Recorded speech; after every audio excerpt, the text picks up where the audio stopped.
ایک دفعہ میرے مدنی گزرے تو بلال پہ عذاب ہو رہا تھا.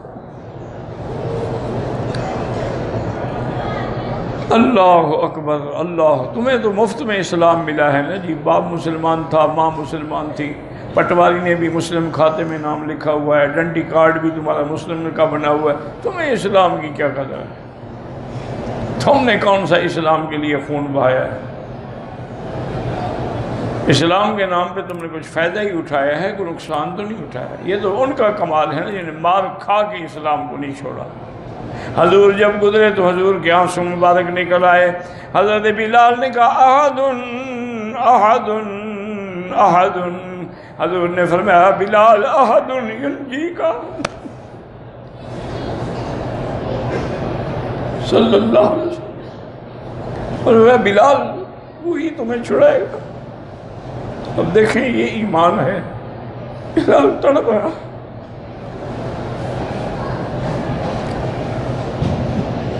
امیہ نے ظالم نوکر رکھے ہوئے تھے جو کھجوروں کے بڑے بڑے کانٹے لے کے چپ ہوتے تھے اور کہتے تھے اترک اسم احد. یہ احد کہنا چھوڑ دو. بلال کہتا تھا جو مرضی آئے کر دو. بے ہوشی میں آنکھ کھلی تو دیکھا کہ بوڑھی ماں سرانے بیٹھی ہوئی. ماں ہے نا آخر. تمہیں ماؤں کا کیا پتا ہے؟ تم بیویوں کے جوتے اٹھانے والے ہو. تم نے ماں باپ کی قدر چھوڑی. اللہ نے تمہیں ذلیل کر دیا کہ عورتوں کے جوتے اٹھا کے پھرو. بلال کو ہوش آیا تو اماں نے کہا بلال میں بھی بیٹا مسلمان ہو چکی ہوں.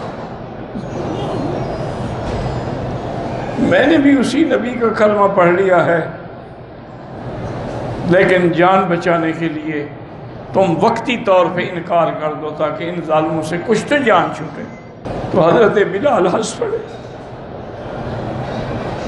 اماں نے کہا شاید میرا بیٹا پاگل ہو گیا مار پڑنے سے، ورنہ یہ ہنسنے کا مقام ہے. تو والدہ نے پوچھا بلال کیا بات ہے؟ انہوں نے کہا اماں آج مجھے یقین ہو گیا ہے کہ قریش ہار گئے اور بلال جیت گیا ہے. انہوں نے کہا وہ کیسے؟ انہوں نے کہا اگر ان میں طاقت ہوتی تو میری ماں کو سفارشی لے جاتے. ان کی قوت جواب دے گئی ہے، اس لیے میں خوش ہو رہا ہوں. میرے عزیز کبھی غور کیا کرو کہ سیدہ آسیہ امرأۃ فرعون، اس کا پتہ ہے کیا عالم تھا کہ فرعون نے ہاتھوں میں اور دونوں پاؤں میں بڑے بڑے لوہے کے میخیں ٹھوکی ہوئی تھی اور بیوی لیٹی ہوئی، اور اوپر منجنیق میں ایک بہت بڑا پتھر کھڑا کیا ہوا تھا اور سر پہ کھڑا تھا. کہتا آسیہ تم موسیٰ کا کلمہ پڑھنا چھوڑ دو ورنہ پتھر ڈال کے تمہیں کچل دوں گا. اس وقت بی بی دعا مانگ رہی. اس طرح دعا مانگو دیکھو قبول ہوتی ہے کہ نہیں ہوتی. تم تو سگریٹ کی ڈبیاں بھی جیب میں ہیں اور دعا مانگ رہے ہو.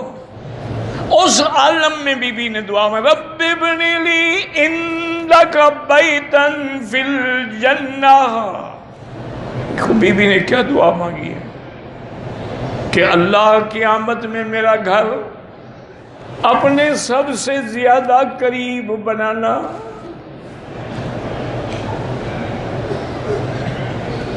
اور مجھے فرعون سے اس کے عمل سے، یا تو عمل بمانا عقیدہ ہے یعنی فرعون اور اس کے عقیدے سے،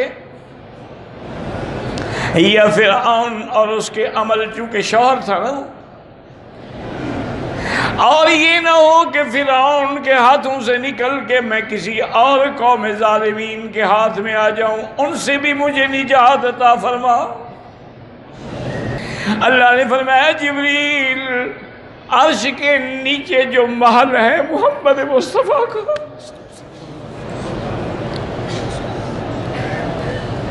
مقام محمود دعا کرو اللہ ہمیں حضور کی شفاعت نصیب کرو.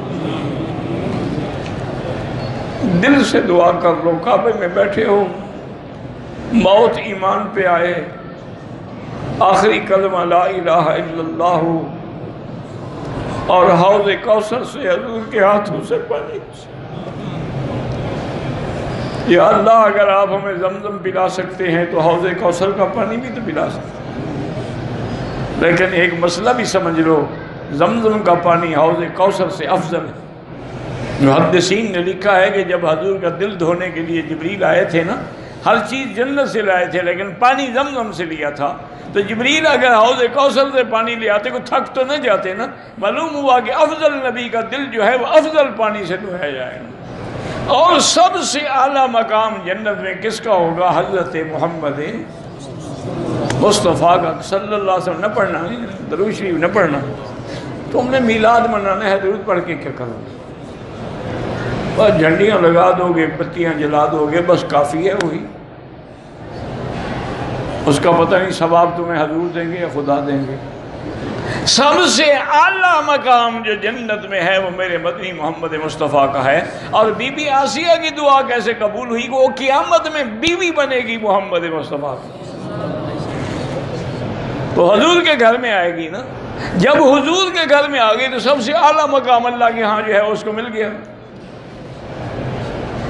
اسی لیے بی بی فاطمہ الزہرا اور بی بی عائشہ رضی اللہ عنہم ماں بیٹی کے بعد اندر بات ہو گئی تو بی بی عائشہ نے کہا کہ بی بی فاطمہ مجھے آپ سے بڑی محبت ہے، لیکن بہرحال یہ ہے کہ بی بی فاطمہ نے کہا بی بی عائشہ میری ماں ہو تم، لیکن میں تم سے افضل ہوں، چونکہ تم بنت صدیق ہو، زیادہ سے زیادہ ابو بکر کی بیٹی، اور میں تو بنت محمد ہوں صلی اللہ علیہ وسلم۔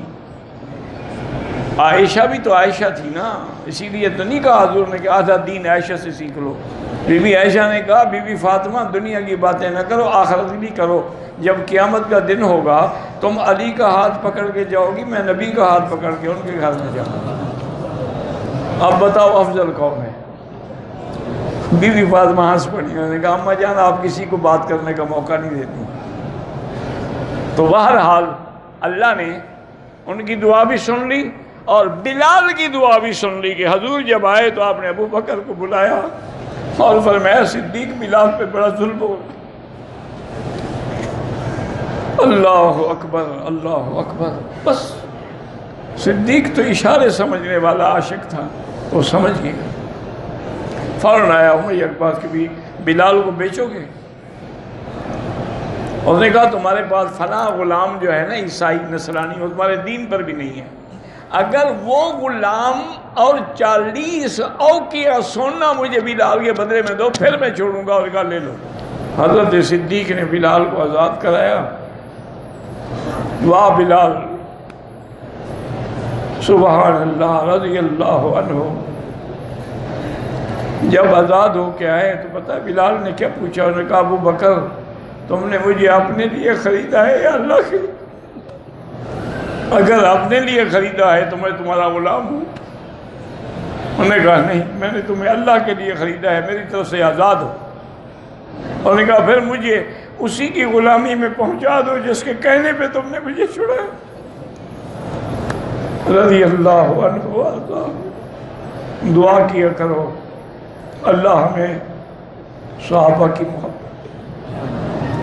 امام شافعی رحمۃ اللہ علیہ نے بڑی بات کی ہے، انہوں نے کہا قرآن میں صرف 3 جماعتوں کا ذکر ہے، والسابقون الاولون من المہاجرین والانصار